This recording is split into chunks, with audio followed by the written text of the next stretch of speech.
For today's video, meron tayong Kia Sportage wherein ang problem nito ay walang signal from ECU going to the injectors. So yun yung ating resolve. So we already tested several sensors, working naman, crankshaft position, camshaft position, sensors, working naman, okay ang pulse. And then right now we will try to replace the ECU. But of course, bago palitan ng ating ECU, we need to clone yung ating new ECU or program yung ating new ECU dahil hindi yan mag-work because of the immobilizer. Now, ito yung kanyang original ECU wherein nakakuha tayo ng surplus na ito ang lalagyan natin ng file or i-clone natin using our Launchpad 5 Emo together with Xprog 3. Okay? So now, yun ang setup na gagawin natin. Now, here's the procedure na kung paano natin i-clone ang ating ECU para magamit natin itong isang surplus na nabili natin another ECU. Okay, let's start.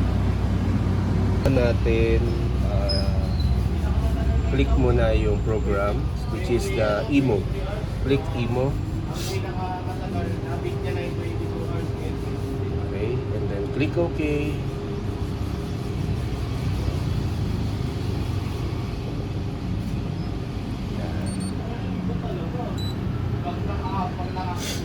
Now, let's connect our device, yung ating Xprog 3, according dito sa ating diagram.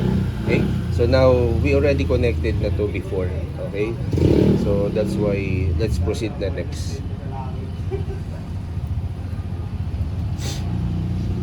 Okay, so now, since yan ay engine control unit, so we will click engine and then click the specific model which is Bosch. Bosch. Now, we don't have any idea kung ano po yung pipiliin natin dito sa selections na to. So, we will now just search through the number search. Okay, so according dito, let's enter daw yung number na naka-indicate dito. Okay? So, enter natin yung number. Let's enter the number.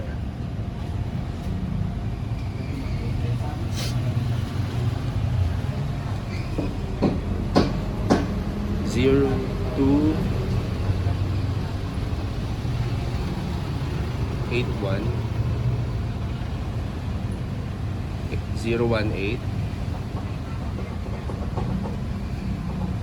3, 3, 7, 7. Okay, go back and then let's confirm. Okay, so this type of ECU according dito is EDC 17 CP14. Okay, so click OK. And then the main control chip is TC1796, so which is kailangan i-note natin yan for future reference. Click OK. Okay, so now we will check the diagram dahil we don't have any idea kung paano natin i-connect yung mga wirings natin dito sa ating ECU. So now we will hit view wiring diagram. Okay, so now here's the diagram. Okay, for the version 1, since ito ay version 1, we already check dun sa unit na ito ay version 1. Okay, so now we will connect according dito sa ating wiring diagram yung ating mga connectors. Okay, so very simple naman to. Okay, dahil we have numbers, assigned numbers katulad nito, so you will just check kung yun ano. And then when it comes to pins naman, so ito ay meron ng mga pins, may maliit, may malaki. So it depends sa pin na para sa kanya. Now we already connected yung ating connectors. and then kinonect natin sa tinatawag na ating Launch X Prog 3, and then we'll click OK. Now, the next step is you're going to connect yung ating programmer dito sa ating ECU. Connect.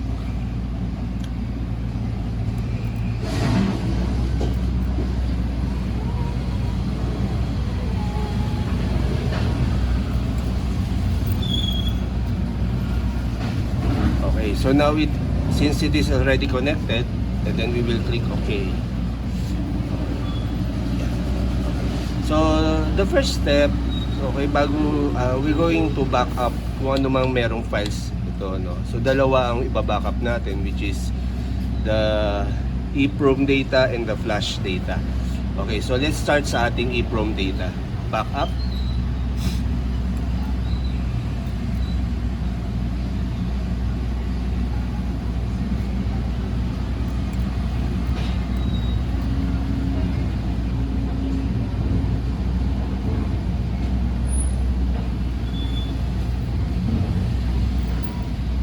Now, as you see, nag-appear sa screen ng kanyang file name. So, dadagdagan lang natin yan because para later on, hindi tayo malito. Okay, let's say the unit is Sportage. Okay, so yan. Nakasulat naman dyan kung anong file yan, which is the EEPROM. Let's confirm para yan ay masave natin yung ating data.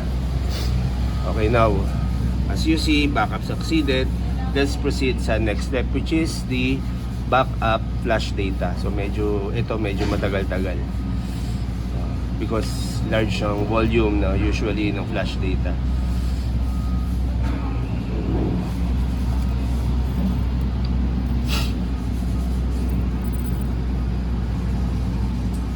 So the same procedure lang din naman katulad ng ginawa natin sa EEPROM, that we're going to save this flash data sa ating device, and later on for the next procedure, yun ang gagamitin natin to copy yung ating files going dito sa ating nabiling surplus na unit.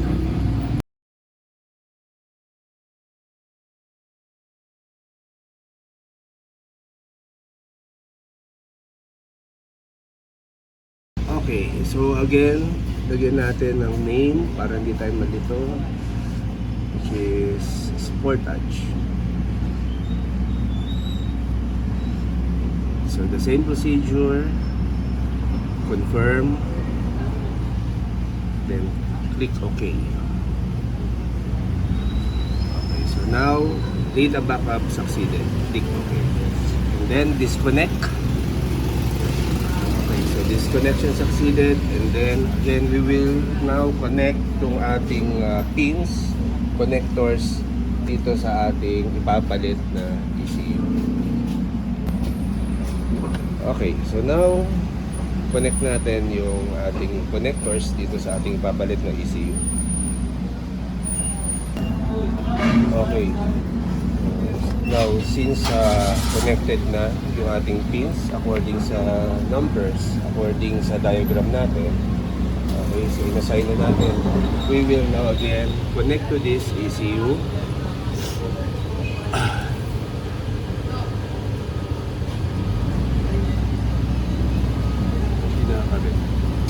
Then, since yan ay connected na according sa diagram shown, so we will now proceed again to the procedure wherein connect na tayo.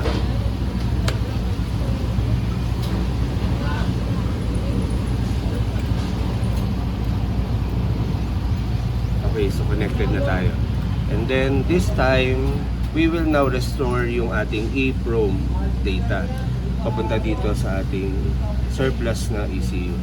Restore. Okay, so EEPROM, we will choose yung Sportage na sinave natin na EEPROM. Okay, so ito yan. And then click OK.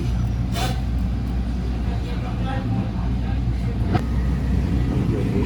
Now data is successfully restored, and then followed by restore flash data. So kunin natin yung original file, Sportage flash, click, and then click OK.